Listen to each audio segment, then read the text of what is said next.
যারা এই কবুতর সম্পর্কে বিন্দুমাত্র অভিজ্ঞতা রাখেন না তাদের জন্য বলছি, এটা হলো একটা স্পোর্টস পিজিয়ন, এটা খেলার কবুতর। আর এই কবুতরগুলো দিয়ে আমরা যারা এই কবুতরের চর্চা করি বা এই কবুতরটা পালন করি, আমরা সবাই এই কবুতরগুলোকে আমরা সারা বছর লালন পালন করি। একটা সময় আসে, বিশেষ করে শীতের সময়, আমরা এই কবুতরগুলো দিয়ে টস পরবর্তী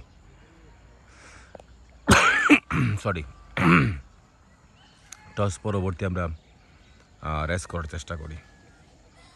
কিছু ফ্যান্সিয়ার একত্রিত হয়ে একটা ক্লাবের মাধ্যমে আমরা খেলাধুলা পরিচালনা করি।